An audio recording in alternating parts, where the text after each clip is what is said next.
J'ai dit, oh, pourquoi tu as tué Jésus encore? Il est mort une première fois, ça ne suffit pas. Hein. Tu t'en fais les bêtises encore. Ok, d'accord. Jésus est mort à la croix pour tes péchés. Tu es parti faire nouveau, il n'a qu'à mourir encore. On te parle, tu n'es pas changé. Que non, on est sous le temps de la grâce. On peut faire ce qu'on veut. D'accord. Tu es né pour faire ce que Dieu veut. Tu n'es pas né pour faire ce que tu veux. Tu es né pour accomplir. La Bible dit, nous sommes venus trouver que le Père a prévu des bonnes œuvres pour nous afin que nous les pratiquions. Les bonnes œuvres, là, il faut pratiquer ça. Paul dit, bien que je ne sois plus sous la loi de Moïse, je suis sous la loi de Christ. La loi de Christ, ça c'est quoi? Faut bien te comporter. Jésus a résumé tout l'Ancien Testament par le commandement que lui nous a donné, l'amour.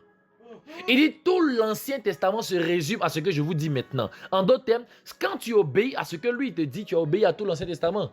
Et l'amour véritable n'est pas dans tes bêtises. Quand tu aimes ton corps, tu ne vas pas fumer. Tu ne vas pas boire, tu ne vas pas te saouler, tu ne vas pas te droguer. Quand tu aimes ta femme, tu ne vas pas la tromper. Tu ne vas pas mal lui parler, tu ne vas pas la vexer, la blesser devant les gens. Quand tu aimes tes enfants, tu vas travailler. Tu vas t'investir, tu seras sérieux et tu seras discipliné. Quand tu aimes ton Dieu, tu vas obéir à ce qu'il te dit. Tu vas le prier, tu vas le chercher et tu vas le servir. L'amour est le résumé de la sainteté. Et quand tu obéis à ce que Dieu te dit, tu vivras ce qu'il t'a promis. Amen. J'ouvre une parenthèse pour bénir la vie de quelqu'un rapidement. En réalité, tu pries longtemps pour que Dieu t'aide, pour qu'il accomplisse les promesses dans ta vie, pour qu'il t'ouvre les portes. Mais en réalité, souvent, ce qui te bloque, c'est ta désobéissance.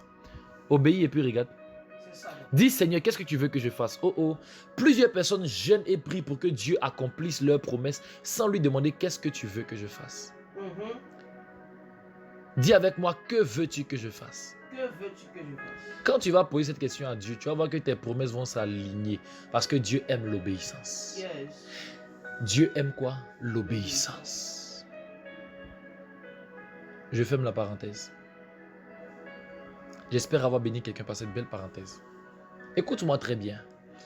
À chaque fois que tu retardes ta vie, quand tu regardes derrière toi, c'est à cause des mauvaises décisions. C'est à cause des mauvaises réactions. C'est à cause des mauvais plans dans lesquels tu t'es mis. Et tout ça, ce n'est pas la faute de Satan d'abord. Parce que Satan même dépend de tes décisions. Et Dieu aussi dépend de tes décisions. Tu veux que Jésus meure 2 fois. Tu veux qu'on le remette encore à la croix. Mais comme toi, tu es comme Christ, parce que chrétien signifie comme Christ. Comme tu es comme Christ, on t'a accroché toi-même sur bois là-bas. Parce que Jésus, il a fui. Sinon, c'est lui qu'on allait sacrifier pour tes péchés. Parce que tu es venu demander pardon à Dieu pour les anciens péchés. Tu es venu faire nouveau encore. On te parle, tu n'es pas changé. Il te pardonne à chaque fois. Il est mort à la croix pour tes anciens péchés et tes présents péchés, même tes futurs péchés. Il est mort à la croix pour effacer tout ça. Mais ton nouveau comportement que tu développes là, il faut qu'on le rappelle. Il va mourir 2e fois. Et ça, c'est un vilain comportement. Et tu le sais très bien. Non, je n'arrive pas à m'en sortir. Je peux parler maintenant à ceux qui disent qu'ils n'arrivent pas à laisser le péché. Au début, on a parlé aux impolis. Eux, ils font exprès des péchés sous prétexte qu'on est sous la grâce. Mais la grâce même te pousse à être reconnaissant envers Dieu. Où est ta reconnaissance? La grâce t'a mis à un niveau tellement élevé que ton obéissance à Dieu est ta reconnaissance. Quand tu obéis à ce qu'il te dit et que tu évites de pécher, c'est la preuve que tu es reconnaissant pour le salut, le grand salut qu'il t'a offert.